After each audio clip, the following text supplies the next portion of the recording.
दुनिया के 7 आश्चर्यों में शामिल ताजमहल का नाम जहन में आते ही इस खूबसूरत इमारत को देखने की तड़प देश ही नहीं बल्कि 7 समुंदर पार से पर्यटकों को भारत खींच लाती है। अपनी नायाब कारीगरी और वास्तु के लिए प्रसिद्ध यह इमारत विश्व की सर्वाधिक देखे जाने वाली धरोहरों में शुमार है। इसीलिए इसे 1983 में ही यूनेस्को की वर्ल्ड हेरिटेज सूची में भी शामिल कर दिया गया। नमस्कार, मेरा नाम है अमिताभ और दृष्टि पीसीएस की इस श्रृंखला धरोहर उत्तर प्रदेश में आपका स्वागत है। हमने यह श्रृंखला पिछले हफ्ते एक एपिसोड के साथ शुरू की और इस हफ्ते हम आपके सामने इसका दूसरा अध्याय लेकर आए हैं, जिसमें आज हम चर्चा करेंगे विश्व प्रसिद्ध अपनी खूबसूरती के लिए, अपने वास्तुशिल्प के लिए जाने जाने वाली इमारत ताजमहल के बारे में। तो आइए देखते हैं और शुरू करते हैं आज की यात्रा। सबसे पहले चर्चा के बिंदुओं पर नजर डालें तो सबसे पहले हम देखेंगे कि इसकी भौगोलिक अवस्थिति क्या है। उसके बाद हम जानेंगे कि ताजमहल का वस्तुतः इतिहास क्या है, वो कौन सी ऐसी प्रक्रियाएं हैं जिनसे होकर यह गुजरा, कैसे बना, क्या कहानी है इसके पीछे। साथ ही इसकी स्थापत्यगत व अन्य विशेषताओं पर नजर डालेंगे जिसकी वजह से यह विश्व के 7 आश्चर्यों में शुमार है। अंत में हमारी एक परिपाटी है जिसमें हम आपसे ये जानने के लिए कि आपने संदर्भ को कितने ठीक प्रकार से समझा एक अभ्यास प्रश्न पूछते हैं, तो इसकी तरफ चलेंगे। तो आइए शुरू करते हैं आज की यात्रा। सबसे पहले हम जानेंगे कि इसकी भौगोलिक अवस्थिति क्या है। तो आप देख सकते हैं, ये बताने की आवश्यकता नहीं है, लेकिन इसकी एक प्रक्रिया है जिसमें हम ये बताते हैं। फिर भी इसकी भौगोलिक स्थिति देखें तो भारतवर्ष के उत्तर प्रदेश में यहाँ आप देख सकते हैं, यहाँ पर आगरा जनपद है और आगरा जनपद में ही राष्ट्रीय राजधानी दिल्ली से 242 किलोमीटर की दूरी पर और इसके बगल में इसकी सिस्टर इमारत जिसको कहते हैं आगरा फोर्ट से 2.5 किलोमीटर की दूरी पर यह अवस्थित है। भौगोलिक अवस्थिति जानने के बाद अगर आगे बढ़ें तो इसके इतिहास पर हम नजर डालेंगे। देखते हैं कि यह कितने एरिया में फैला है। 17 हेक्टेयर के विशाल एरिया में यह फैला है और 17 हेक्टेयर का मतलब होता है 42 एकड़। 42 एकड़ में यह फैला है, जिसमें मुगल उद्यान भी है और यमुना के दाहिने किनारे पर इसकी अवस्थिति है। इसको कुछ संबोधनों से संबोधित किया जाता है, जिसमें इसको वफादार आशिक का खिराज और संगमरमर में संवेदनशील शोकगीत के रूप में भी जाना जाता है। इसके निर्माण की बात करें तो 1632 से इसका निर्माण प्रारंभ हुआ और 22 वर्षों तक यह प्रक्रिया चलती रही। 22 वर्षों के हजारों श्रमिकों के अथक परिश्रम के बाद यह इस रूप में दिखाई दे सका। ये सभी लोग जानते हैं, फिर भी बता दूं कि मुमताज महल की याद में, जो कि शाहजहां की तीसरी पत्नी थी, इसका निर्माण करवाया गया था। घटना कुछ यूं हुई कि ताजमहल जब बनवाने से पहले एक बार एक अभियान पर गए थे शाहजहां, जहां उनके साथ अर्जुमंद बानो बेगम या मुमताज महल भी गई थी। वहां पर प्रसव प्रक्रिया के दौरान उनकी मृत्यु हो गई जब वो अपने 14वें बच्चे को जन्म देने की प्रक्रिया में थी।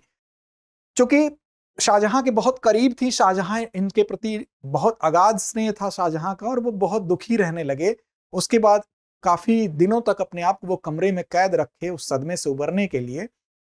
उसके बाद जब वो बाहर आते हैं तो उन्हीं की याद में इसका निर्माण वो कराते हैं। अगर आप देखें तो पहले इसे रोजा ए मुनव्वरा कहा जाता था। इसका अर्थ होता है अनोखी इमारत। बाद में जब इनकी पत्नी की मृत्यु हो जाती है तो उनको श्रद्धांजलि देने के लिए इसका नाम ताजमहल रख दिया जाता है और उसी नाम से यह काफी प्रसिद्धि पाता है।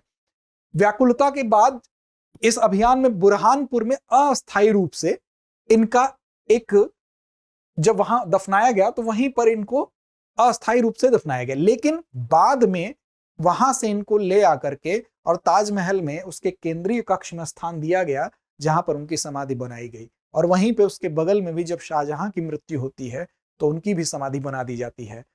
अगर इसकी जमीन पर एक नजर डालें तो ये जमीन राजा जय सिंह की थी। राजा जय सिंह का बाग वहां हुआ करता था। उस बाग को लेते हैं और चूंकि किसी भी व्यक्ति से ली गई जमीन पर, उधार ली गई जमीन पर मकबरे का निर्माण नहीं हो सकता है, इसलिए उसके एवज में राजा जय सिंह को 5 महल दिए गए थे, 5 हवेलियां दी गई थी। ये एक मुआवजा था एक प्रकार का। चूंकि इस्लाम में यह सिद्धांत है कि हम दान की गई भूमि पर कब्र का निर्माण नहीं कर सकते। और फिर यहां पर इनायत खां लिखते हैं कि emperors of the peacock throne the song of the great Mughals में एक घटना का जिक्र करते हैं जिसमें मुमताज एक टाइम पर शाहजहां से कहती हैं, अपने स्वप्न का जिक्र करती हैं और उसमें कहती हैं कि सपने में मुझे एक ऐसा सुंदर महल और बाग दिखा जैसा इस दुनिया में कहीं नहीं है। मेरी आपसे गुजारिश है कि आप मेरी याद में ऐसा ही एक मकबरा बनवाएं। तो ऐसा इनायत खान साहब लिखते हैं। तो इनकी मृत्यु के उपरांत उनके इसी सपने को साकार रूप देने के लिए शाहजहां इसको मूर्त रूप देता है, इसको आकार रूप देता है। अब एक नजर डालें इसके निर्माण योजना पर, तो शाहजहां ने स्वयं इसकी निर्माण योजना बनाई थी ऐसा कहा जाता है, लेकिन इसमें लीड रोल की भूमिका, हम कहें अग्रणी भूमिका निभाई थी उस्ताद अहमद लाहौरी ने। साथ ही अगर कारीगरों के संबंध में हम देखें तो विद्वानों के बीच में मतभेद है। कुछ विद्वान ऐसा कहते हैं कि इसको अभारतीय अर्थात विदेशी वास्तुकारों द्वारा इसका निर्माण करवाया गया, कुछ लोग कहते हैं कि भारतीय लोगों द्वारा निर्माण कराया गया।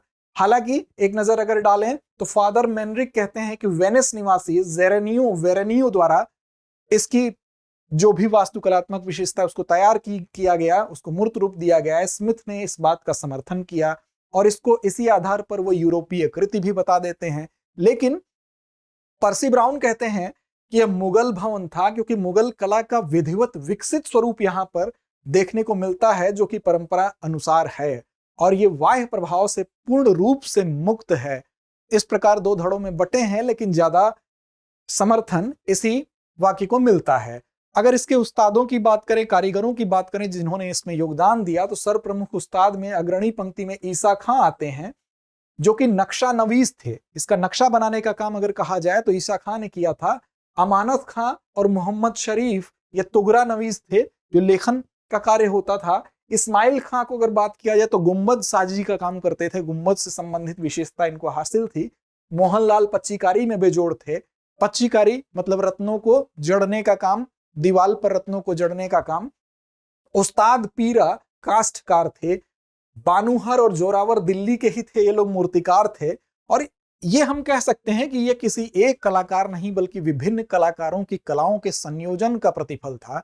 उनके संयोजन का ही प्रतिफल ये इतनी शानदार इमारत हमको देखने को मिलती है। एक नजर स्थापत्यगत विशेषताओं पर अगर डालें तो आप देखें तो पर्सी ब्राउन का एक कथन है कि इसका निर्माण दिल्ली में निर्मित हुमायूं के मकबरे और खानखाना के मकबरे से प्रेरित था। अर्थात प्रेरणा कहां से मिली, तो हुमायूं के मकबरे और खानखाना के मकबरे से प्रेरित यह है क्योंकि उनकी संरचना भी इसी पैटर्न पर हुई है। इसके दोनों ओर अगर आप देखें, यहां भी और यहां भी ये मस्जिदें बनाई गई हैं और ये मस्जिद जो बनी है ये लाल पत्थर का, इसमें लाल पत्थरों के द्वारा इसका निर्माण हुआ है। और जिस बेस पर इसको बनाया गया है ताजमहल को, अगर उस पर नजर डालिए तो 970 फीट लंबा है और 374 फीट चौड़ा है ये बेस, आप देख सकते हैं। साथ ही 22 फीट इसकी ऊंचाई है। 970 फीट लंबा और 374 फीट चौड़ा और 22 फीट की ऊंचाई इसके चबूतरे की है और इस विशाल बेस पे इसका निर्माण किया गया है। और यहां पर इसके अंदर दोनों समाधियां हैं, शाहजहां और मुमताज दोनों की समाधियां हैं। इन समाधियों में रंगीन पत्थरों के साथ साथ फूल पत्तियों के द्वारा इसको अलंकरण इस पर किया गया है जो कि बहुत ही शानदार है। चारों कोनों पर 4 मीनारें बनाई गई हैं और चारों मीनारें बिल्कुल समान आकार की हैं और हर मीनार आप देख सकते हैं, हर मीनार जो है वो 3 मंजिली है। और इसकी ऊंचाई की बात करें तो 137 फीट ऊंची ये 4 मीनारें हैं। और इसके सबसे ऊपरी भाग पर आकर्षण का केंद्र जो ये गुंबद है ये है, और ये गुंबद प्याजनुमा आकार का है। कई प्रकार के गुंबद होते हैं और विशेष रूप से इस पर अफगानी शैली का प्रभाव है। प्याजनुमा गुंबद के अलावा तश्तरी नुमा, मधुमक्खी के छत्ते नुमा, और भी कई प्रकार के अंडाकार गुंबद होते हैं, उनमें ये श्रेणी इसकी है। प्रवेश द्वार पर अगर यहाँ आप देख सकते हैं, यहाँ पर कुछ सुंदर पंक्तियां कुरान की अंकित हैं और ये कार्य जो है वो अमानत खान द्वारा किया गया था। आगे अगर देखें तो इसके स्थापत्य की कुछ विशेषताएं हैं। विशेष रूप से जो पहली विशेषता है वो है इस काल की, वो है इंडो इस्लामिक स्थापत्य कला। इंडो इस्लामिक का मतलब हुआ कि कुछ भारतीय कलाएं और कुछ इस्लामिक कलाएं दोनों का मिक्सचर यहाँ पर देखने को मिलता है। भारतीय अगर शैली की बात करें तो त्रावियत शैली और इस्लामी शैली की बात करें तो आर्कुयत शैली, इन दोनों का मिश्रण हमको ताजमहल में दिखाई देता है। और पित्रा दिवरा शैली अर्थात पच्चीकारी का जो नमूना, जो विभिन्न बहुमूल्य रत्नों को जड़ने का काम किया गया है जो जीवंत लगते हैं, वो यहाँ की एक विशेषता है, दिखाई देती है। साथ ही यहाँ पर चारबाग शैली, जो कि मुगलों की एक विशेष शैली थी, उसमें उद्यान बनाया जाता था, वो यहाँ पर देखने को मिलती है। साथ ही बहुस्तरीय मेहराब, यहाँ पर जो मेहराब बने हैं वो कई स्तरीय बहुस्तरीय हैं। साथ ही बंगाली शैली में छज्जे जो बनते थे, जिसको कंगूरा कहा जाता था, वो भी शाहजहां काल के स्थापत्य की विशेषता है। यहाँ आप देख सकते हैं, यहाँ छतरियां बनी हैं। ये ऊपर देख सकते हैं जो मंदिर जैसा दिखाई दे रहा है, ये आप देख सकते हैं लोटस की तरह, कमल के फूल की तरह ये जो संरचना बनाई गई है। तो ये कहीं ना कहीं हिंदुस्तानी शैली का प्रभाव है। और साथ ही जो आप बाकी मेहराब देख रहे हैं और गुंबद देख रहे हैं, ये इस्लामिक शैली का प्रभाव है। इस तरह से दोनों शैलियों के समन्वय से एक इंडो इस्लामिक शैली का सर्वोत्कृष्ट नमूना बन के ताजमहल हमारे सामने दिखाई देता है। ये आप देख सकते हैं पच्चीकारी का सुंदर कार्य हुआ है। ये इसका प्रवेश द्वार है, ये यहाँ जो मेन मुख्य मकबरा है उसका प्रवेश द्वार है। ये कुछ अन्य सजावट के काम है जो इसकी खूबसूरती को बयां करने के लिए पर्याप्त है। ये दो कब्रें हैं। बेसिकली कब्रों के बारे में ये कहा जाता है कि जो मुख्य कब्र है वो नीचे है, तहखाने में है, उसके ऊपर एक आभासी कब्र दोनों की बनाई गई है और मुख्य कब्र उर्स के दिन ही खुलती है। आगे अगर देखें तो इसमें जो रत्न है वो 40 अलग अलग प्रकार के रत्नों का प्रयोग किया गया है और वो अलग अलग देश के विदेश से विभिन्न कोनों से वो मंगाए गए हैं। हरे रंग के पत्थर को देखें तो चीन से मंगाया गया है। नीले रंग के पत्थर लापीज लाजुली अफगानिस्तान से आए, फिरोजा तिब्बत से आया, मूंगे को अरब और लाल सागर से मंगाया गया, पीले अंबर ऊपरी बर्मा से आए, माणिक श्रीलंका से आया। इस प्रकार आप देखें कि ये विभिन्न पत्थर देश विदेश के विभिन्न कोनों से मंगाए गए। साथ ही भारतवर्ष में जिससे निर्माण हुआ है, जिस संगमरमर से, मकराना वो जगह थी जहां से संगमरमर को मंगाया गया। 17 वर्ष का एक लंबा समय और 20,000 लोग प्रतिदिन काम करते हैं। कुल मिला के अगर देखा जाए तो 22 वर्ष का समय लगता है।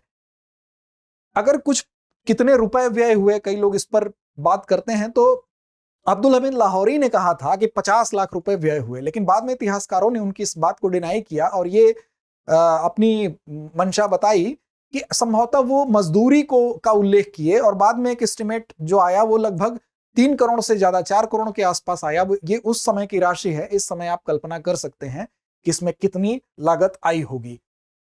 अब बात करते हैं, हमने पहले चर्चा की थी विशेषता की, पैराडाइज गार्डन या चार बाग।